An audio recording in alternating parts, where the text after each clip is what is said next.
आजच्या या कीर्तन सेवेसाठी उपस्थित असलेले सर्व आपले महाराष्ट्रातले गुरुजन मंडळी, आमचे पुंडलिक महाराज असतील, तसेच आमचे दुसऱ्या माईकवर असलेले आमचे तुकाराम महाराज असतील, ज्यांनी कीर्तनातील पहिलीचा खूप सुंदर असं म्हटले दोघांनी, आणि माझ्या कीर्तन सेवेसाठी उपस्थित असलेले आमचे हरिगुरुजी लोटीगुरु यांनी सुद्धा कीर्तनासाठी उपस्थित, सर्व आमचे बालचिमोह मंडळ, सर्व विद्यार्थीगण, येथे जमलेले आपले सगळे श्रोते मंडळ, आज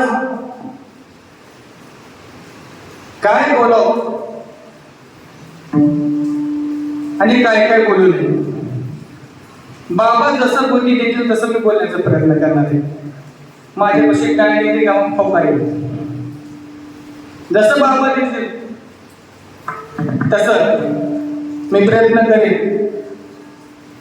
आज आपण घेतलेला अभंग आपल्या हिताचा, आपलं हित कशामध्ये आहे? तुकाराम महाराज म्हणतात आपलं हित कोण करतं? आपलं हित कशामध्ये आहे? आपण जन्माला येतो, हा देह 84 लक्ष येवण्या फिरून जन्माला येतो. किती?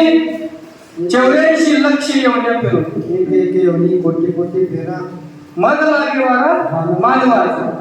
एवढं एवढे फिरून हा देह तसंच कावळे दाढीत कावळा सापडतो, कागद ताळी पावला आहे, तसा हा देह आपल्याला मिळालेला आहे.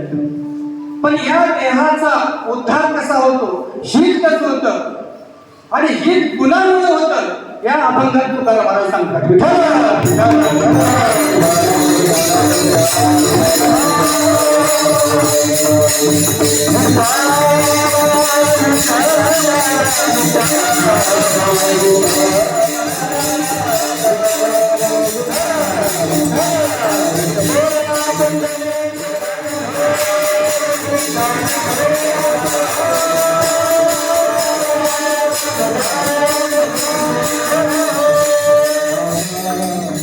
या अभंगातून महाराज सांगतात की हिताचे दोन प्रकार पडतात, सोयी कर्तव्य, म्हणजे स्वकर्तव्य आणि परकर्तव्य, हे दोन भाग आहेत. आता स्वकर्तव्य म्हणजे काय? स्वकर्तव्य म्हणजे आपलं हित आपण पाहिजे. आता मला सांगा, तुम्ही म्हणताल हित घटनाला हित म्हणालो, हित म्हणजे नेमकं काय? महाराज म्हणतात आपल्याकडे प्रॉपर्टी असणं, आपल्याकडे बंगले असणं, आपल्याकडे शरीर संपत्ती चांगली असणं, आपल्याकडे खूप मोठा बँक बॅलन्स असणं, आपल्याला मुलं बाळ झालं, आपल्याला पत्नी मिळणं, आपला संसार सुखाचा चालणं, ह्याला हित म्हणजे नाही. तुकाराम महाराज हित म्हणजे नेमकं स्वहित म्हणजे काय? आपलं काम तर झालं माहिती का? एक दृष्टांत सांगतो मी तुमच्या लक्षात. हा देह आपल्याला मिळाला, बरोबर आहे? थोडा बेस कमी. हा देह आपल्याला मिळालेला आहे, पण याचं हित कशात आहे? तुकाराम महाराज सांगतात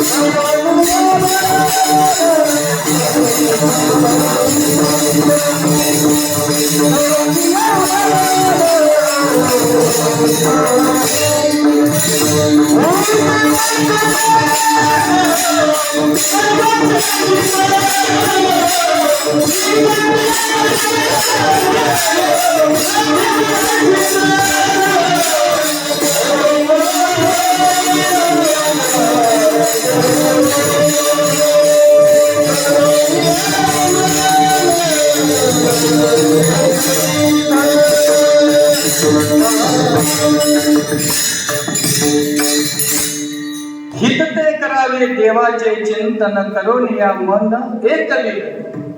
देवाच्या चिंतनात हित होत तो.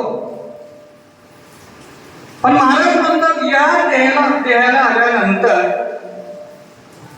ह्या देहाला आल्यानंतर देवाचं नामस्मरण करता येतं. ह्या देहाला आल्यानंतर भजन करता येतं. देवे दिला देह भजना कोमटा तोया झाला फाटा वाजे. पण आपण करतो का? कधीच भजन करत इकडं कोण येत नाही. कारण पूर्व पुण्यही पाहिजे. जन्मोजन्मी आम्ही बहु पुण्य केले तेव्हा या विठ्ठले कृपा केली. इथं येण्यासाठी भजन येण्यासाठी किंवा कीर्तन ऐकण्यासाठी मंदिरात जाण्यासाठी ही पूर्वपुण्याची पूर्वजन्माची पुण्य ही पाहिजे. संचित पाहिजे. संचित क्रिया माझ भोग. जसं जसं आपण भोग म्हणजे जसं जसं कार्य करेल जसं आपण संचित करेल तसं ते आपल्याला जसं ते कर्म करेल केले कर्म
Hare